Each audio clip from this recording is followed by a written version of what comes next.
If you only had one meal left, would you give it away to a stranger? The rain falls hard, cold enough to sting, soaking through Ethan Cole's worn jacket as he sits on the hood of his beat-up Chevy, staring at the small takeout box in his hands. His last meal, barely enough to keep him going through the night. His stomach tightens, but not from hunger, from that familiar emptiness that's followed him ever since everything fell apart. The highway stretches out in front of him, quiet, endless, until a flicker of movement catches his eye. A woman, alone, standing near. A stalled car, heels sinking into wet gravel, arms wrapped around herself like she's trying to hold the cold back. Ethan hesitates, fingers tightening around the box, because he knows exactly what this means. If he walks over there, if he opens that box, there's no going back. She looks out of place, too clean, too composed for a road like this. But her face gives it away. Pale, shaken, lost, he exhales slowly, muttering under his breath, "Not my problem." But his feet move anyway, one step, then another, until he's standing just a few feet away. She turns, startled, eyes sharp for a second before softening, and up close he sees it clearer now. The exhaustion, the quiet desperation. He lifts the box slightly, almost awkward, like he's unsure how to do this anymore. "You should eat," he says, voice low, steady. She blinks, confused, glancing at the box, then back at him. "What?" He shrugs, forcing a faint smile that doesn't quite reach his eyes. It's not much, but it's something. And for a moment, neither of them moves, the rain filling the silence between them. She studies him, like she's trying to understand something deeper than what's in front of her. "Why would you give this to me?" she asks, her voice softer now, almost careful. Ethan looks away, jaw tightening slightly, because the truth is, he doesn't have a good answer. Not one that makes sense, not one that fixes anything.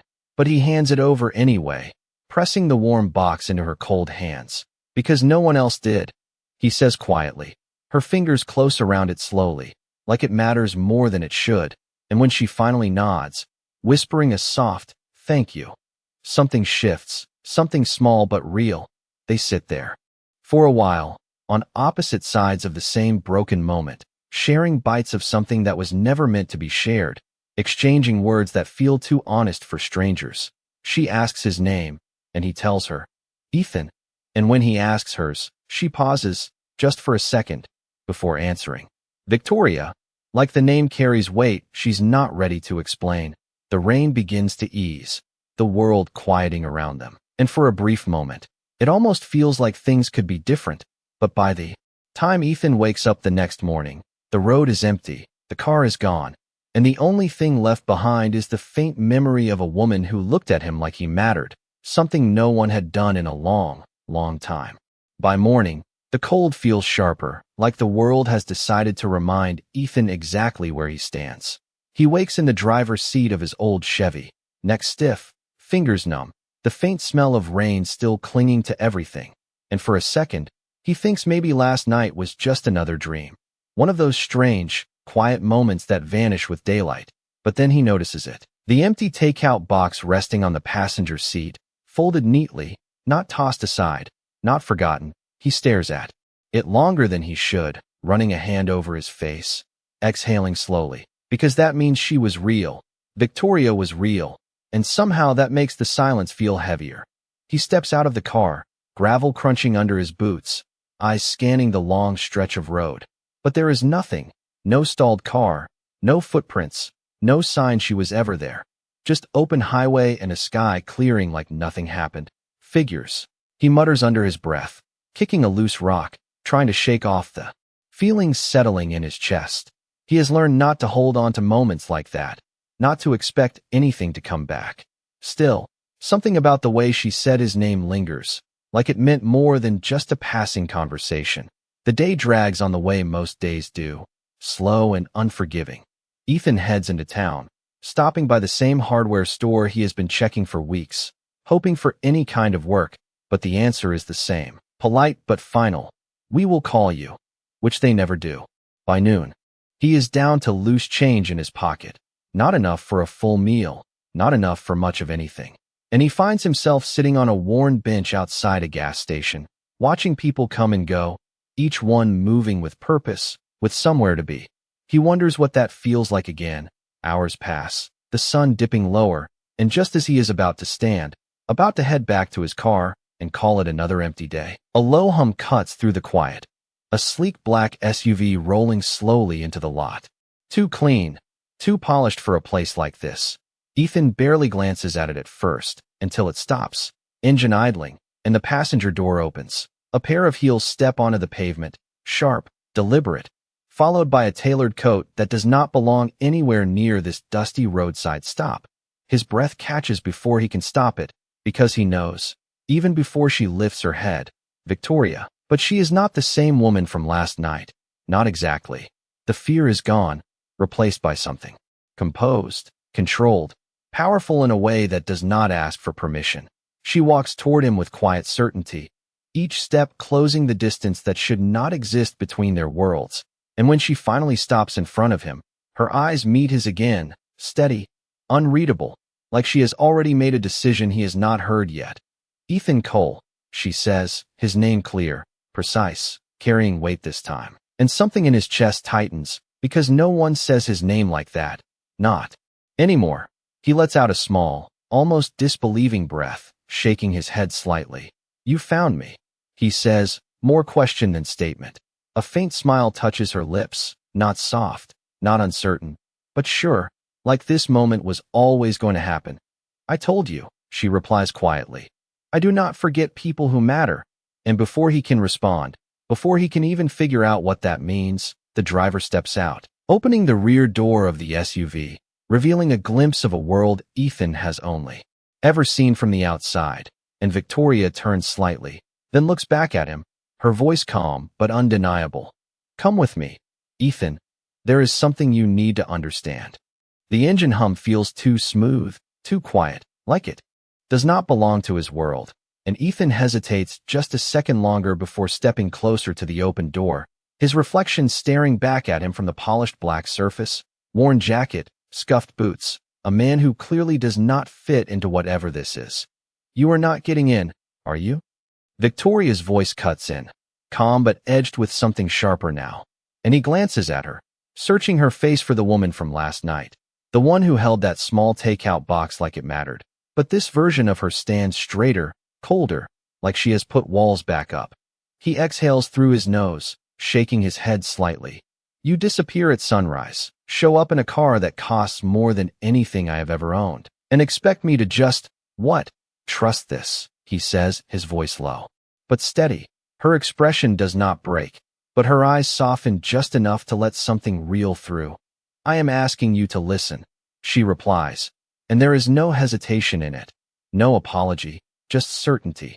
Ethan looks past her, catching the driver watching quietly, then back at her, weighing something he cannot quite explain, before finally muttering, fine, and sliding into the seat.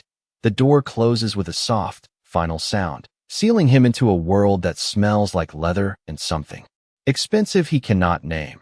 The car pulls away smoothly, leaving the dusty gas station behind, and for a while, neither of them speaks. The silence stretching until it becomes something else, something heavier. Ethan shifts slightly, glancing at her.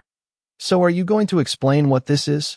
He asks, because he needs something solid, something that makes sense. Victoria turns her gaze toward him slowly, like she has been deciding how much to say, and when she finally speaks, her voice is quieter, but stronger than before. My name is Victoria Hayes, she says, each word precise, deliberate. I am the chief executive officer of Hayes Global, and the words land harder than he expects. Not loud, not dramatic, but undeniable. Ethan lets out a short breath, almost a laugh, but it dies before it fully forms, because something in her expression tells him she is not joking. You are serious, he says, more to himself than to her, running a hand through his hair. She nods once. I was not supposed to be out there last night. She continues, eyes shifting briefly to the window. Something happened, something inside my company that forced me off the road, off the grid. And there is a pause, a crack in her composure that appears for just a second before she steadies again. Ethan studies her now, really studies her, seeing the pieces that did not fit before starting to fall into place. the way she carried herself even in the rain, the way she looked at him like she was measuring something deeper than appearances. "And you came back for me?" he asks, quieter this time, because that part still does not make sense. Victoria meets his gaze fully now, no hesitation, no distance. "You gave me something no one else did," she says, her voice lowering slightly. "Not because you wanted anything, not because you recognized me, but because you chose to." And the words hit differently, settling somewhere deeper than he expects. Ethan looks down at his hands, rough, worn, the same hands that had held that last meal. And for a moment, he does not know what to say, because people like her do not come back for people like him. Not like this. Not without a reason he can understand. The car begins to slow, turning into a long, gated entrance, and as the gates open silently, revealing a sleek glass building rising into the sky, Ethan feels that same tightness in his chest return, stronger now. Because whatever comes next, it is not going to be simple, and Victoria's voice breaks the silence once more, softer this time, but carrying more weight than anything she has said before. "There is more to this than you think, Ethan, and I need you to see it for yourself." The car glides to a stop beneath a towering glass entrance, and before Ethan can even process where he is, the doors open automatically, revealing a lobby so vast it feels unreal, polished floors reflecting every light above, people in sharp suits moving with purpose like they belong to a different world entirely. Ethan steps out slowly, his boots hitting the ground with a quiet weight, and for a moment, he just stands there, taking it in, the scale of it, the distance between this place and everything he has known. "You coming?" Victoria's voice pulls him back, already halfway toward the entrance, not looking back because she does not need to, as if she knows he will follow, and he does, almost against his own instincts, because something about this is pulling him forward whether he understands it or not. Inside, the air feels different, cooler, controlled, and the moment Victoria walks in, everything shifts. Conversations quiet, heads turn, people straighten, and Ethan notices it immediately. The way they look at her, not just with respect, but with something closer to fear.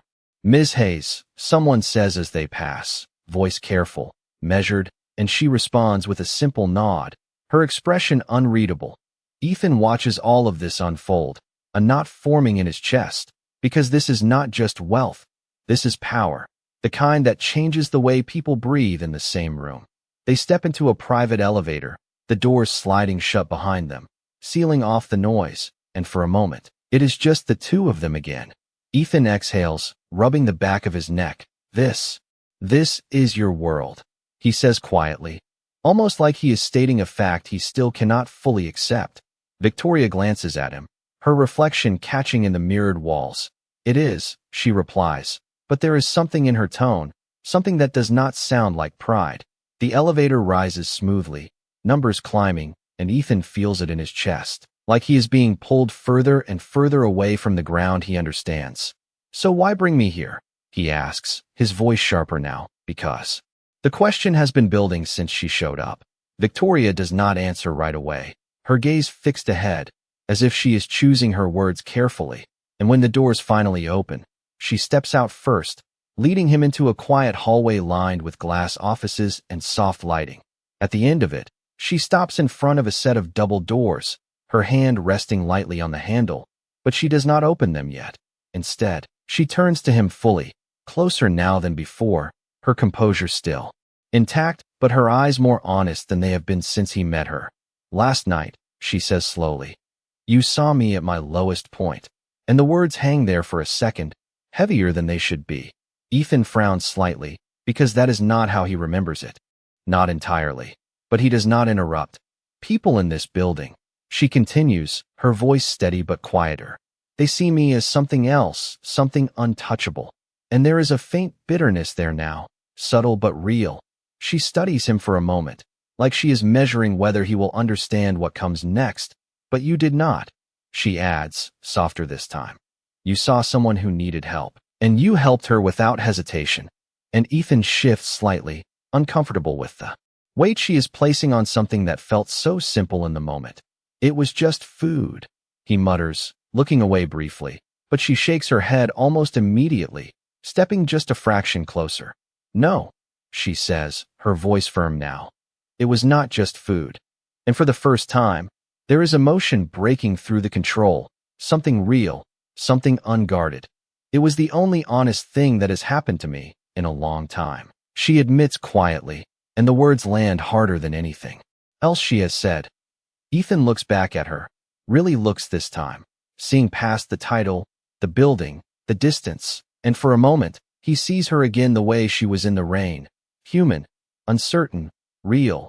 The silence stretches between them, not uncomfortable, just charged, like something important is about to shift. And then Victoria finally turns back to the doors, her hand tightening slightly on the handle before she pushes them open, revealing a large conference room filled with people, already seated, their attention snapping toward her instantly, and then, just as quickly, toward Ethan standing beside her, completely out of place, as her voice cuts cleanly through the room, calm, controlled, and impossible to ignore. We are going to begin, and he is part of this. The room goes still in a way that feels deliberate, like every person inside has learned how to hide their reactions behind polished expressions, but Ethan can feel it anyway, the shift, the tension, the unspoken question hanging in the air as dozens of eyes land on him at once. He takes a step back instinctively, not out of fear, but because he knows he does not belong here, not in a room filled with tailored suits, quiet authority, and people who look like they have never had to wonder where their next meal is coming from. Victoria, a man, at the far end of the table says, his tone controlled but edged with something sharp. We were not informed there would be a guest, and the pause before the last word says more than the word itself. Ethan glances at Victoria, expecting her to explain, to smooth things over, but she does not rush, does not apologize. She simply walks forward, taking her place at the head of the table like it is the only place she has ever belonged, her presence commanding enough to silence whatever objections might have followed. Then consider this your update, she replies calmly, her voice carrying across the room without needing to be raised. The man leans back slightly, studying her. Then Ethan, his expression unreadable. And what exactly is his role? He presses, and now the attention sharpens, focusing, waiting. Ethan shifts his weight, uncomfortable, his instincts telling him to leave, to step out before he becomes part of something he does not understand. But before he can move, Victoria speaks again, and this time there is no softness in her tone, only certainty. He is the reason we are having this meeting at all, she says, and the words land like a quiet disruption, enough to ripple through the room. A few people exchange glances, subtle but telling, and Ethan feels it. That moment where everything is being recalculated around him. Last night, Victoria continues, her gaze steady as she looks from one face to another. I was forced off the road due to a series of decisions made within this company. And now the air changes, tighter, more alert, because this is no longer about him. It is about something deeper, something they all understand but have not said out loud. While I was stranded, she adds, her voice slowing slightly. Every system failed. Every contact I relied on was unavailable. And there is a brief pause, just enough to let the implication settle. Ethan watches her, realizing that this is not just a story. This is a line being drawn. Except one, she says quietly, turning her head just enough to indicate him without fully looking. A man with nothing left gave me everything he had, without knowing who I was, without expecting anything in return. And now the room is not just watching, it is listening.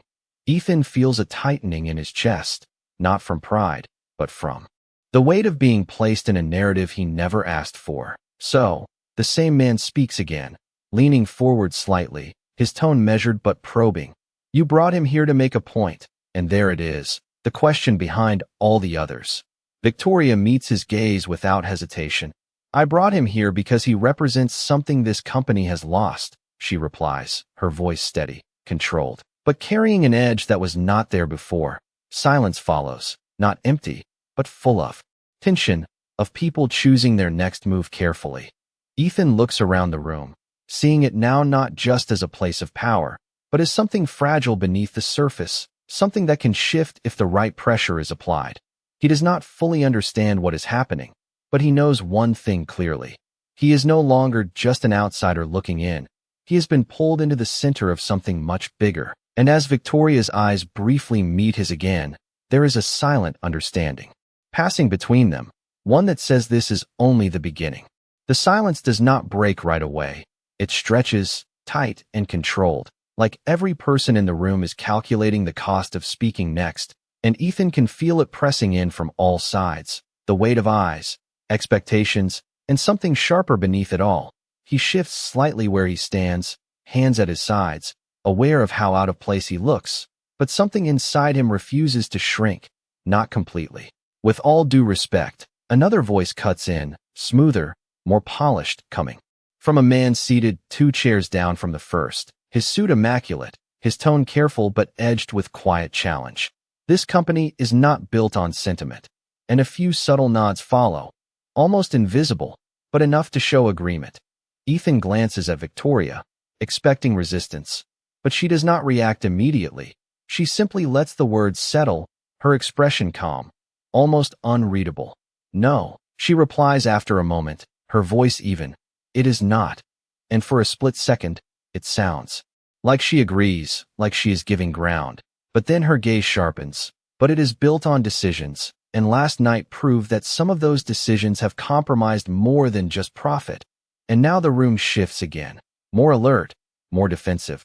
The first man leans forward slightly, fingers steepled. You are suggesting internal failure, he says carefully, choosing each word like it matters, because it does. Victoria meets his gaze without flinching. I am stating it, she answers, and there is no room for interpretation in her tone now. Ethan feels the tension spike, not loud, not chaotic, but precise, like something is being drawn into focus. He does not know the details, not yet, but he understands enough to see that this is bigger than him, bigger than a single night on a roadside. And this man, the second voice continues, gesturing slightly toward Ethan without fully turning, is meant to what? Validate that. And there is a faint trace of dismissal now, subtle but present. Ethan's jaw tightens just slightly, not out of anger, but because he recognizes that tone. He has heard it before, the kind that measures worth in things he does not have. Before he can respond, Victoria steps in again, her voice cutting through cleanly. He is here because he saw what you could not, she says, and this time she turns fully toward Ethan, not as a symbol, not as a statement, but as a person, and for a moment, the room fades around them. He saw a problem and acted. She continues, quieter now, but somehow more powerful, while systems, protocols, and layers of authority failed to do the same. And the words land differently, not as an attack, but as truth that cannot be easily dismissed. Ethan looks at her, caught off guard by the way she is framing something that felt so simple to him. And for the first time since walking into this building, he feels something shift inside his chest, something steadier, more grounded. The man at the end of the table exhales slowly, leaning back again, studying both of them now with a more measured expression. So what is it you are proposing? He asks, and this time the question carries weight, not just skepticism. Victoria does not hesitate. Change, she answers, direct, unfiltered, starting with accountability. And the word hangs in the air like a challenge. Ethan watches the room react in small ways, a glance here, a tightened jaw there, the kind of reactions people think no one notices. He does not fully understand the structure of this place, but he understands people, and right now, he can see clearly that something is being exposed. Victoria's gaze sweeps the room once more before returning to him briefly, just long enough for that same silent understanding to pass again, stronger this time. Like she is not just asking him to stand there, but to stand with her. And as Ethan straightens slightly, grounding himself in a space that still feels unfamiliar, he realizes that whatever this moment is, whatever this meeting becomes, it is no longer just her fight, and the realization settles in quietly, but firmly. He is already part of it. The word accountability does not fade. It lingers, heavy and precise, and for a moment no one speaks, as if they are waiting for someone else to break first. Ethan can feel the shift again, not just tension this time, but resistance, quiet and controlled, like a current moving beneath the surface. Then a chair slides back slightly, the sound sharp in the stillness, and the man at the end of the table rises slowly, straightening his jacket with deliberate care. "Victoria," he says, his voice calm but firm. "We all respect your leadership, but making accusations without evidence." He lets the sentence hang, unfinished but clear. Ethan watches him closely now. Something about the man's composure feels practiced, too smooth, like he has done this before. Victoria does not sit, does not retreat. She simply meets his gaze, her expression unchanged. "I am not asking for belief," she replies evenly. "I am asking for clarity." And with that, she reaches for a remote on the table, pressing a single button. The screen behind her comes to life instantly, displaying a series of timestamps, location data, and internal routing logs that mean nothing to Ethan at first glance, but clearly mean everything to the people seated around him. The reaction is subtle, but it is there, a shift in posture, a flicker of recognition, something tightening behind controlled expressions. At 9:14 p.m., Victoria continues, her voice steady. "My vehicle lost signal after receiving a rerouted navigation update from within our own system." She taps the screen lightly, highlighting a specific line, an update that should not have existed. And now the room is no longer quiet. It is alert. The man standing exhales slowly, folding his hands in front of him. "Systems malfunction," he says, measured. "But there is a slight delay now, just enough to register." "Not like this," Victoria responds, and for the first time, there is a sharper edge in her tone, not emotional, but precise, like a line drawn too clearly to ignore. Ethan shifts his weight, trying to follow, piecing together what he can, and even without understanding every detail, he sees the pattern forming, something intentional, something directed. "This is internal," another voice adds quietly from the side, not defensive this time, but cautious, almost concerned. Victoria nods once. "Yes," she confirms, "and someone in this room approved it." And that lands differently, not just tension now, but something heavier, something personal. Ethan feels it ripple through the room, the way eyes begin to move, not openly, but subtly, calculating, questioning.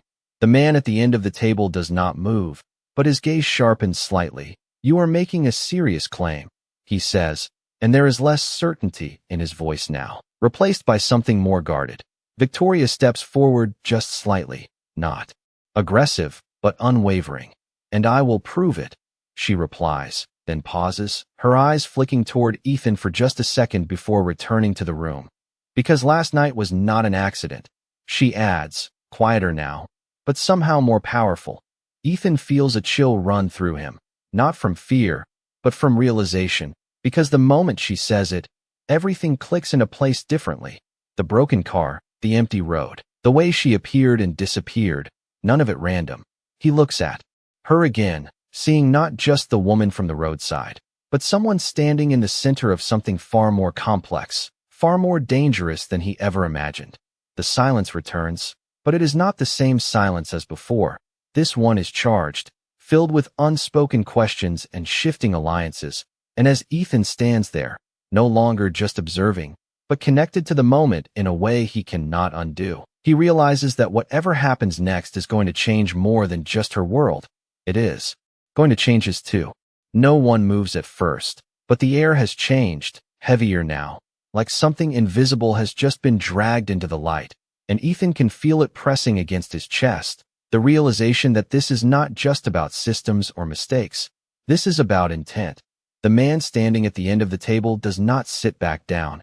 Instead, he takes a slow step forward, his expression still controlled but no longer effortless. "If what you are suggesting is true," he says carefully, "then you are accusing someone here of deliberate manipulation. And this time there is no attempt to soften it." Victoria does not hesitate, her gaze steady. "Yes," she answers, and the simplicity of it lands harder than any argument could. A quiet murmur ripples through the room, quickly contained, but impossible to ignore, and Ethan watches closely now, not just the words, but the reactions, the slight tightening of shoulders, the flicker of eyes avoiding direct contact, the subtle shifts that say more than anything spoken.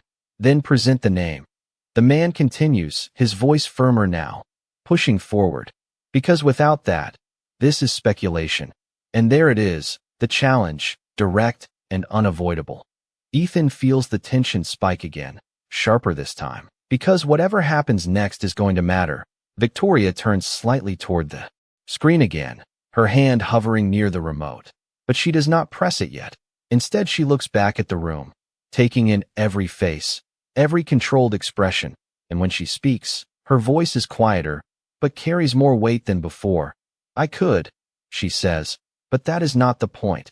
And that throws them off, just enough to create a crack in the rhythm. The man frowns slightly. Then what is? He asks. And now there is something else in his tone, not just challenge, but unease. Victoria steps forward again, closing the distance just enough to shift the dynamic. The point, she says slowly, is that last night proved something none of you expected. Her eyes sweep the room briefly before settling again. That control is an illusion, and the words land differently, not as accusation, but as truth. Ethan feels it too, that shift, because he understands that in a way they might not. He has lived without control for a long time. Every system you rely on, she continues, every safeguard, every protocol, can be bypassed if the wrong person is sitting in the right place. And now the room is completely still, no murmurs, no movement, just listening. The man at the end of the table exhales slowly, his composure tightening again. So instead of identifying the problem, you are, what? Making a statement, he asks, but the edge is thinner now. Victoria shakes her head slightly. No, she replies, I am resetting the standard. And then, without another word, she presses the remote. The screen changes instantly, replacing data with something else, a single image that fills the display. Ethan turns his head to look, and his breath catches slightly when he recognizes it immediately.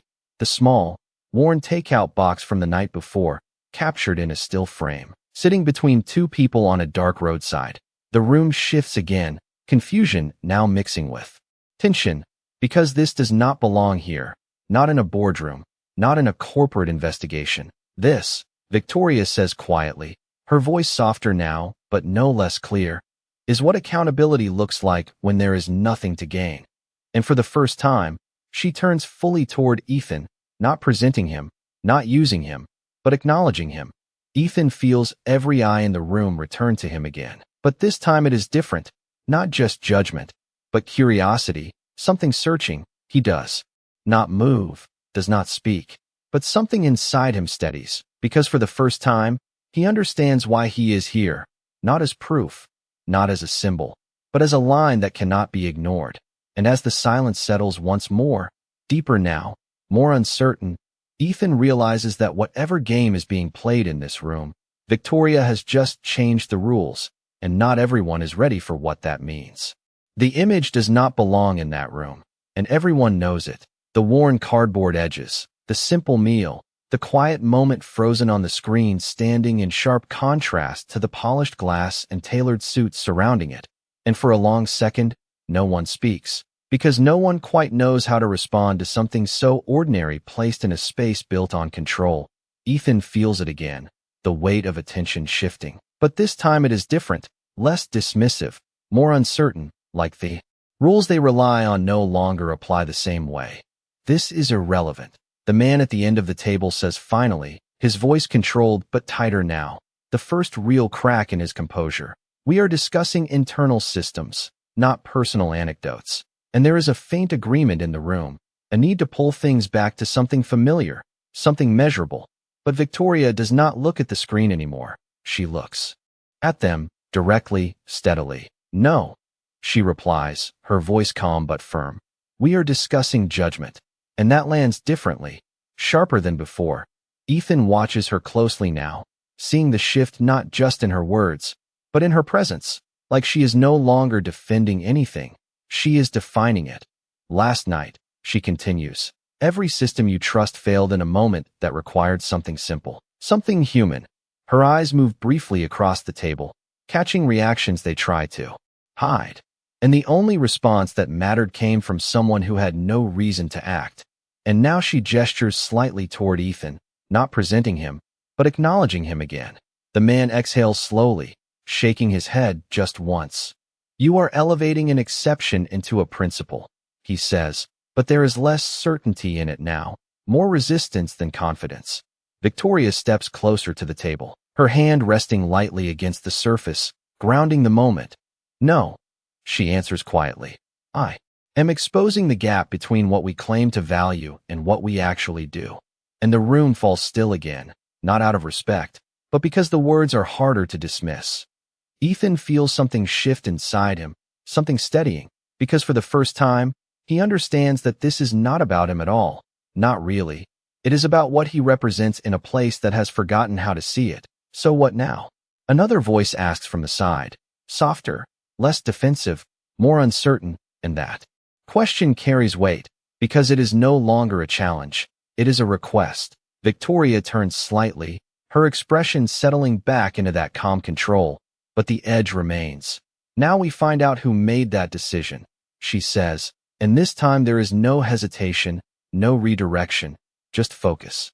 She reaches for the remote again, pressing another command, and the screen shifts once more, this time revealing a detailed chain of internal approvals, timestamps aligned with precision, a path that narrows with each step. Ethan watches the lines connect. Even if he does not understand every detail, he sees the pattern forming, leading somewhere specific, somewhere intentional. The room leans in, not physically, but mentally, attention locking onto the screen as names begin to appear, each one tightening the space further. The man at the end of the table does not move this time, but his stillness feels different, heavier, like he is bracing for something. Victoria's voice cuts through again, quieter now, but carrying more weight than before. It only takes one approval to change everything, she says, her eyes lifting from the screen to the room, and then, slowly, deliberately, to him. Ethan feels it before anyone else reacts. The shift, the moment where everything narrows to a single point. And as the final line highlights on the screen, connecting the entire sequence to one name, the silence that follows is not uncertain anymore. It is absolute, because now everyone sees it, and no one can pretend they do not. No one breathes. Not really. The kind of silence that does not just fill a room, but takes hold of it. And Ethan can feel it settle into his chest as every pair of eyes locks onto the screen, then slowly, almost reluctantly, shifts toward the man at the end of the table. For the first time since Ethan stepped into this building, that man does not move with control. He does not adjust his jacket or lean forward with calculated calm. He simply stands there, still, like something has finally caught up with him. This is incorrect, he says after a moment, his voice steady but lacking the quiet authority it carried before. Data can be manipulated, and the words sound practiced, like they have been used before, but this time they land differently, thinner, weaker against what everyone has just seen. Victoria does not respond immediately. She lets the statement exist, lets it echo just long enough for its weight to fade. And when she finally speaks, her voice is calm, almost too calm. Yes, she says, it can. And that acknowledgement catches him off guard, just enough to shift his focus. She takes a step forward, closing the distance slightly, not aggressive, but intentional. Which is why I did not rely on one source, she continues. And with another press of the remote, the screen updates again, layering additional confirmations, external logs, independent timestamps, each one aligning with the last, reinforcing the same path, the same decision point. Ethan does not understand all the details, but he understands certainty when he sees it. And this is it. Undeniable, structured, complete. The man exhales slowly, his gaze flicking briefly across the room as if searching for support, but no one meets it. This time, not directly, and that absence says more than any accusation could. Even if this is accurate, he tries again, his tone shifting now, less defensive, more calculated. It does not prove intent. And there it is, the final line of defense, not denial, but reframing. Victoria watches him for a long second, her expression unreadable, and then she nods once, slowly. You are right, she says. And the room shifts again, surprised by the concession. It proves choice, she adds, and that word lands heavier than anything before. Ethan feels it, the difference between accident and decision, between error and action, and the room feels it too. Victoria steps closer to the table now, her hand resting firmly against the surface, grounding the moment. A route was changed, she continues. A system was overridden, and a risk was accepted. Her gaze does not leave him, not by chance, but by authorization. And the silence that follows is no longer uncertain. It is resolved. The man at the end of the table finally moves, just slightly, his posture tightening. The first visible sign that control is slipping. You are making assumptions about motive, he says, but the edge is gone now, replaced by something quieter, something closer to realization. Victoria does not raise her voice, does not press harder. She simply holds the moment steady. No, she replies softly. I am holding you to the outcome. And that is where it lands, not on what he meant, but on what happened. Ethan watches the exchange, understanding now that this is not about winning, not about proving someone wrong. It is about drawing a line that cannot be ignored. The room remains still, no one stepping in, no one interrupting, because they all see it now, the structure, the path, the responsibility that leads to one place. And as Victoria straightens slightly, her gaze steady, her presence unshaken, Ethan realizes that whatever happens next is no longer uncertain. It is inevitable, because the truth is already in the room, and no one can walk away from it. The room does not erupt. It does not explode into chaos the way Ethan might have expected. Instead, it tightens, compresses into something quieter, more controlled, like every person inside understands that what just happened cannot be undone. And for the first time, the man at the end of the table does not immediately respond. He stands there, shoulders squared. But there is a hesitation now, a fraction of a second that was never there before, and Ethan sees it clearly. The moment where certainty fractures. If you believe this changes anything, the man finally says, his voice lower now, more measured, then you misunderstand how this company operates.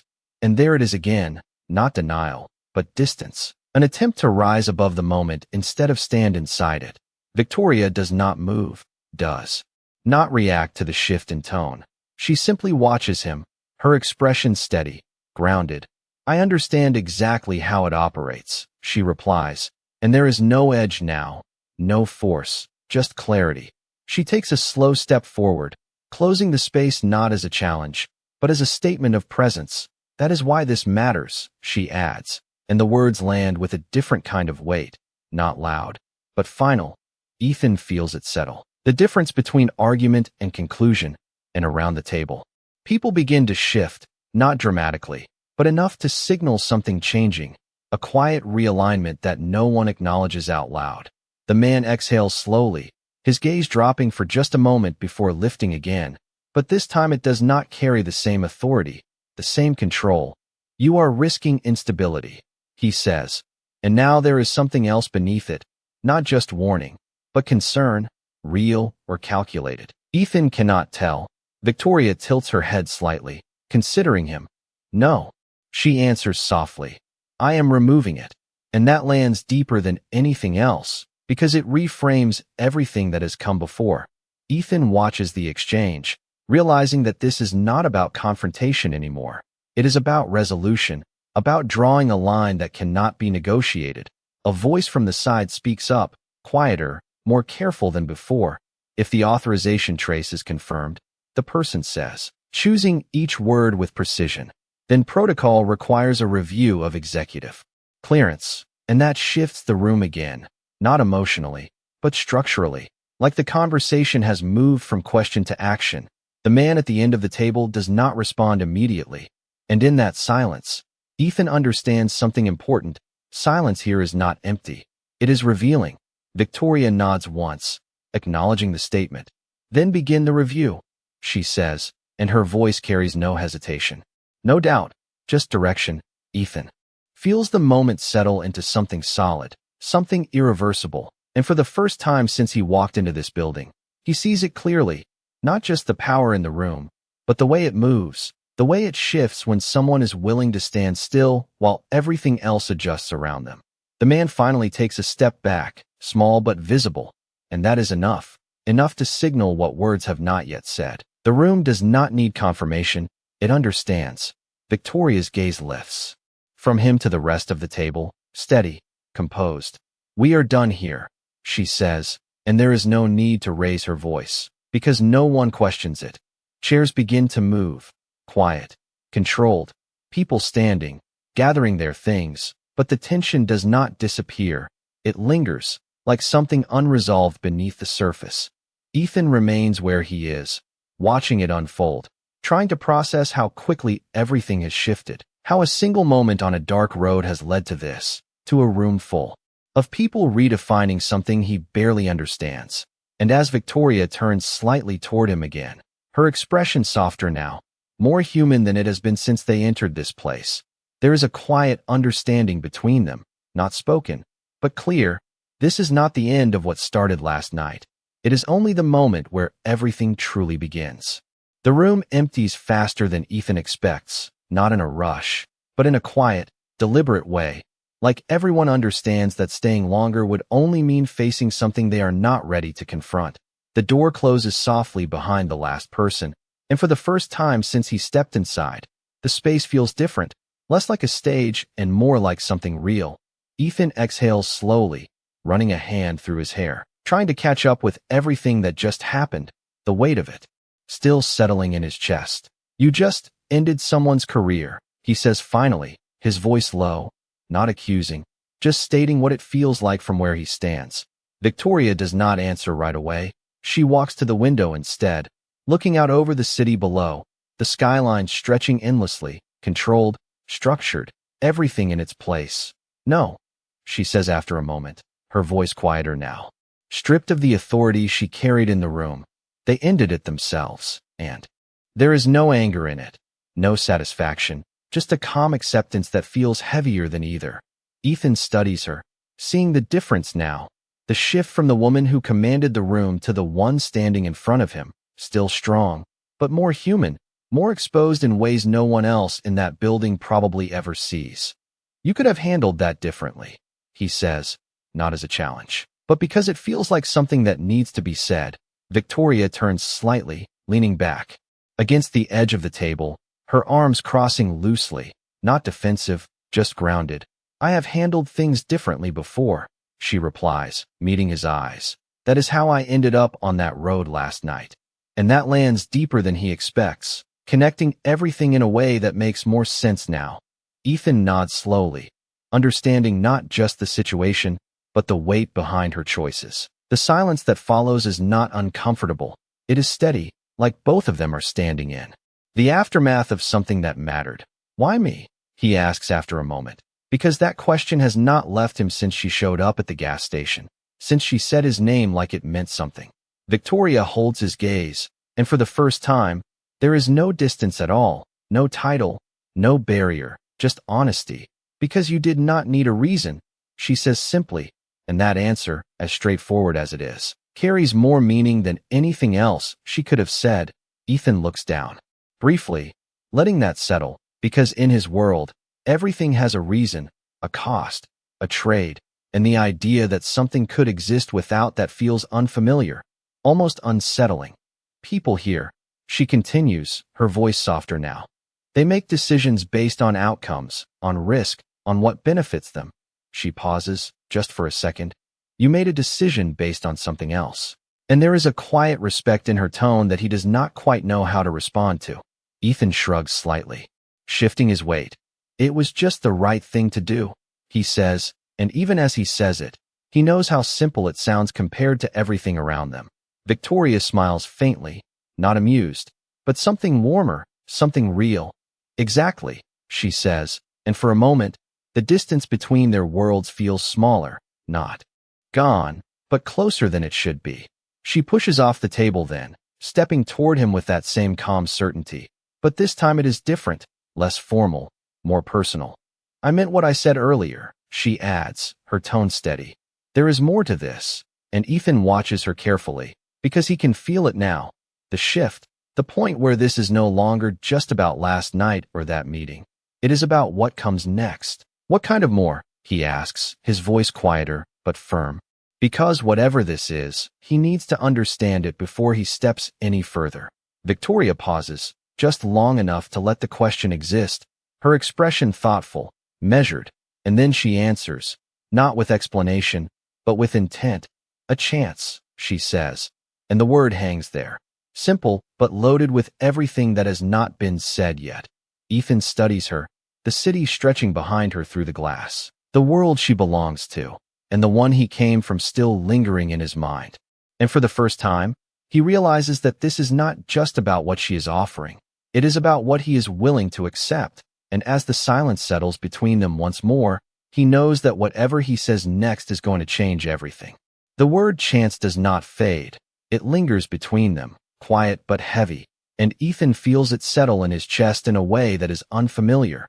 Not pressure, not expectation, but possibility, something he has not allowed himself to consider in a long time. He exhales slowly, glancing past her for just a second at the skyline stretching beyond the glass. All clean lines and endless windows. A world that has never once needed him. And then back at her, standing there with a certainty that does not feel forced. A chance for what? He asks, his voice steady. But there is something beneath it now. Not resistance, not doubt. Just the need to understand what this actually means. Victoria studies him for a moment. Not like a decision to be made, but like a person she is choosing to trust, and when she speaks, her voice is softer than it has been all day. A chance to build something different, she says. And there is no hesitation in it, no rehearsed tone, just intent. Ethan lets out a small breath, almost a quiet laugh, shaking his head slightly. You have an entire company for that, he replies, gesturing lightly toward the building around them. I do not see where I fit into any of this. And that is the truth as he knows it. Simple, direct. Victoria steps closer, not closing the distance completely, but enough to shift the space between them. That is exactly the point, she says, her eyes holding his. You do not fit into it. And for a second, he does not respond, because that sounds less like an offer and more like a confirmation of everything he already knows.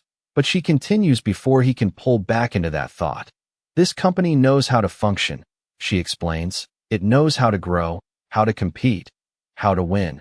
Her voice remains calm, measured, but there is something more underneath now. What it has forgotten is how to choose. And the words land differently, not as criticism, but as truth shaped by experience. Ethan watches her closely, trying to follow, trying to connect what she is saying with where he stands, and slowly, it begins to make sense, not in details, but in direction. Last night, she continues, quieter now. You made a choice with nothing to gain, nothing to protect, nothing to prove. She pauses briefly, her gaze steady.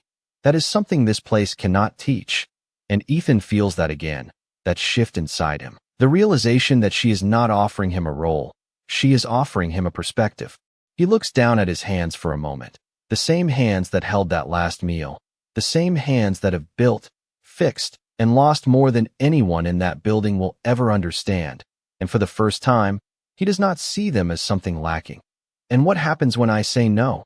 He asks, lifting his gaze back to hers. Because that matters. That choice matters more than anything else. Victoria does not hesitate. Then you walk away, she answers simply. And nothing changes for you. And everything changes for me. And there is no manipulation in it. No pressure, just honesty. And that is what makes it harder to ignore. Ethan studies her for a long second, the weight of everything settling into one quiet moment. The road behind him, the room they just left, the distance between those two worlds narrowing into something he has to decide on. He exhales slowly, a small, almost invisible shift in his posture. Not dramatic, not sudden, just enough to signal something in